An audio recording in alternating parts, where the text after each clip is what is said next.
Hello അസ്സാം വലൈക്കും welcome back to ഇൻസ vibes. അപ്പോൾ ഇന്നത്തെ വീഡിയോയിൽ ഞാൻ കാണിക്കാൻ പോകുന്നത് ബ്രെയിൻ എങ്ങനെ ക്ലീൻ ചെയ്യുക, തലച്ചോറ് പോത്തിൻ്റെയൊക്കെ തലച്ചോറ് എങ്ങനെയാണ് ക്ലീൻ ചെയ്യുക, അതുകൊണ്ട് എങ്ങനെയാണ് നമ്മൾ കുക്ക് ചെയ്യുക എന്നുള്ളതാണ് ഞാൻ കാണിക്കുന്നത് കേട്ടോ. അപ്പോൾ ഇതാ ഒരു 2-3 ബീഫിൻ്റെ ബ്രെയിൻ ഉണ്ട്. അപ്പോൾ ഇതിൻ്റെ മുകളിലൊരു ചെറിയ നാര് പോലെ ഞരമ്പുകൾ പോകുന്നുണ്ട്. അപ്പോൾ അത് നമ്മൾ പൊട്ടിക്കാതെ മുഴുവനായിട്ട് ക്ലീൻ ചെയ്ത് കഴിഞ്ഞാൽ മാത്രമേ നമുക്ക് കഴിക്കാൻ പറ്റുള്ളൂ.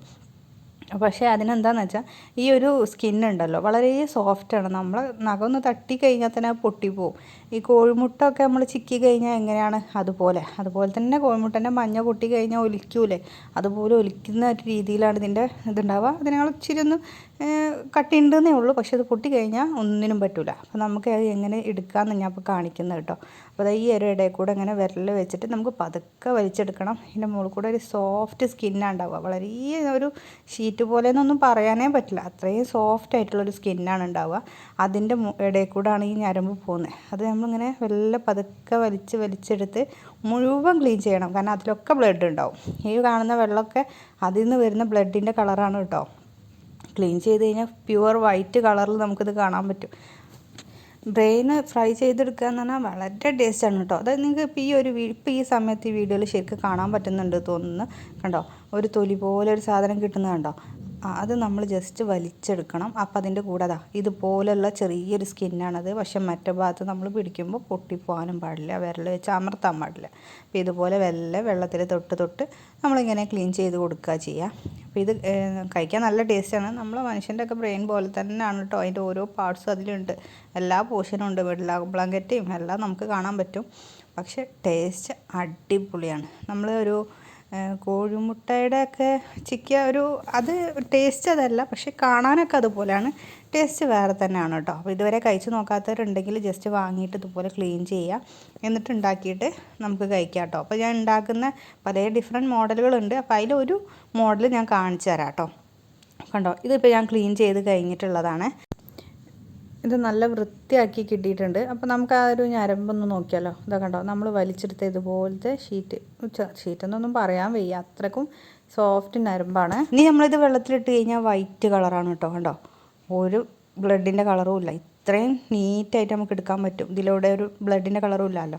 പിന്നെ നമുക്കിത് എങ്ങനെയാണ് നമുക്ക് കുക്ക് ചെയ്യാൻ നോക്കാം. ഇങ്ങനെ നമ്മൾ കുറച്ച് 1-2 പ്രാവശ്യം കഴുകിയെടുക്കുക. കഷ്ണം മുറിക്കരുത്, ഇപ്പം കട്ട് ചെയ്യാൻ പാടില്ല. നമ്മൾ അപ്പോൾ ഒരു ചെറുത് ആവശ്യത്തിന് വേണ്ടി കട്ട് ചെയ്താൽ അത്രേ പാടും.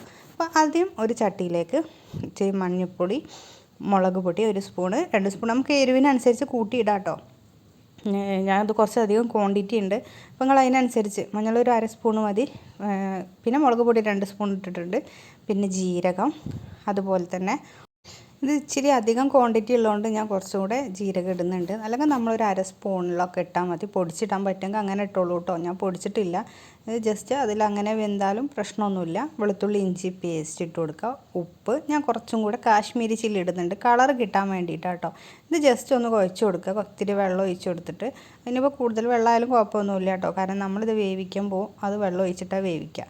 ഇനി അതിലേക്ക് ഡയറക്റ്റ് ഇടുക. ഞാൻ ഇപ്പോൾ ഗ്യാസിൻ്റെ മുകളിലൊന്നും വെക്കാനായിട്ടില്ല. ആദ്യം ഇത് നന്നായിട്ട് അതിൽ ഇട്ട് കൊടുക്കുക.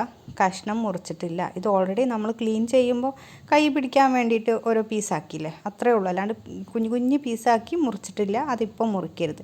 ഇനി ഇതുപോലെ ഗ്യാസിൽ വെച്ചിട്ട് നമുക്ക് ഓൺ ചെയ്യാം. വെള്ളത്തിൻ്റെ കാര്യം നമ്മൾ ഒരുപാട് വെള്ളം ഒഴിക്കേണ്ട, അതിൽ നിന്ന് വെള്ളം വരുന്നുണ്ട്. ഒരു ഗ്ലാസ്സൊക്കെ നിങ്ങൾക്ക് വേണമെങ്കിൽ ഒഴിച്ചു കൊടുക്കാം കേട്ടോ. ഒരു ബ്രെയിനൊക്കെ ഉള്ളെങ്കിൽ അധികമൊന്നും വേണ്ട. എന്നിട്ട് നന്നായിട്ട് മൂടി വെച്ച് വേവിക്കുക. ഇതിൻ്റെ ഉള്ളിൽ നിന്ന് നല്ല വെള്ളം വരും. നമുക്ക് ഈ വെള്ളം വറ്റിയെടുക്കാനുള്ളതാണ്, പക്ഷേ വേവാൻ അതിൽ കിടന്നിട്ട് അത് വേവുക. ആ മസാലയും ഇതൊക്കെ കഴിഞ്ഞ് കണ്ടോ, ഞാനിപ്പോഴും കട്ട് ചെയ്തിട്ടില്ല കേട്ടോ. അതൊക്കെ വലിയ പീസായിട്ട് തന്നെയാണ് അവിടെ ഇരിക്കുന്നത്. ഇത് നന്നായിട്ട് വെന്ത് കിട്ടണം കേട്ടോ, അത്യാവശ്യം വേവുണ്ടാവുമേ. അപ്പോൾ ഇതൊന്ന് ജസ്റ്റ് മൂടി വെച്ച് തന്നെ വേവിച്ച് എല്ലാ ഭാഗത്തേക്കും എത്തുന്ന രീതിയിൽ വേവണം. ഓക്കെ, കണ്ടോ. ഇനി നമുക്ക് കട്ട് ചെയ്ത് കൊടുക്കാം കേട്ടോ. ഇങ്ങനെ സ്പൂണ് വെച്ചിട്ട് വെറുതെ ചെറുതായിട്ട് ഇങ്ങനെ പീസാക്കി കൊടുക്കുക. പെട്ടെന്ന് പീസായി കഷ്ണമായിട്ട് കിട്ടും കേട്ടോ. ജസ്റ്റ് ഇതുപോലെ സ്പൂണായിട്ട് ഒന്ന് മുറിച്ച് കൊടുത്താൽ മതി. ഇനിയും വേവിക്കാം, മൂടി വെച്ചിട്ടൊക്കെ വേവിക്കാം. ഇങ്ങനെ വേവിക്കുന്ന സമയത്താണ് കേട്ടോ അതിൻ്റെ ഉള്ളിലേക്ക് മസാല ഒക്കെ ഇനി ഇറങ്ങാൻ തുടങ്ങുക. ആദ്യം നമ്മൾ സ്പൂൺ കൊണ്ട് ഉടച്ചിട്ട് പൊട്ടിപ്പോവാതിരിക്കാൻ വേണ്ടിയിട്ട് ആദ്യം നമ്മൾ ഉടച്ചു കൊടുക്കാതിരുന്നേ. അപ്പോൾ ഒരു പാകത്തിന് വേവ് വന്നു കഴിഞ്ഞാൽ പിന്നെ അത് ഒടിഞ്ഞു പോകുമൊന്നുമില്ല. അപ്പോൾ ഇതുപോലെ സ്പൂൺ കൊണ്ട് കട്ട് ചെയ്തിട്ട് എല്ലാ ഭാഗത്തേക്കും മസാല എത്തുന്ന രീതിയിൽ ചെയ്യാം. ഇപ്പോൾ ഇതാ വെള്ളമൊക്കെ വറ്റി വരുന്നുണ്ട്, അപ്പോൾ വന്നിട്ടുണ്ട് കേട്ടോ. അപ്പോൾ നമുക്കതിലേക്ക് വെളിച്ചെണ്ണ ഒഴിച്ച് കൊടുക്കാം. നല്ല പ്യുവർ പച്ച വെളിച്ചെണ്ണ ഒഴിച്ച് കൊടുത്താൽ മതി. ഓയിലൊന്നും ഒഴിച്ച് കൊടുക്കരുത് കേട്ടോ. അതിൻ്റെ ടേസ്റ്റ് ആ വെളിച്ചെണ്ണക്ക് തന്നെയാണ് കേട്ടോ. ജസ്റ്റ് വെളിച്ചെണ്ണ ഒഴിച്ചിട്ട് നന്നായിട്ടൊന്ന് ഇളക്കി കൊടുക്കുക. അതുപോലെ തന്നെ അതിലേക്ക് കരിവേപ്പിൻ്റെ ഇല പൊട്ടിച്ചിട്ട് കൊടുക്കുക വെളിച്ചെണ്ണ ഒഴിക്കുന്ന സമയത്ത്. ഇത് നന്നായിട്ട് ഇളക്കി. നമ്മുടെ ബ്രെയിൻ ഫ്രൈ റെഡി ആയിട്ടുണ്ട്. ഇത്രയേ ഉള്ളൂ. നിങ്ങൾ ട്രൈ ചെയ്ത് നോക്കുക. അടിപൊളിയാണ്. ഇഷ്ടപ്പെട്ട കമൻറ്റ് ചെയ്യുക.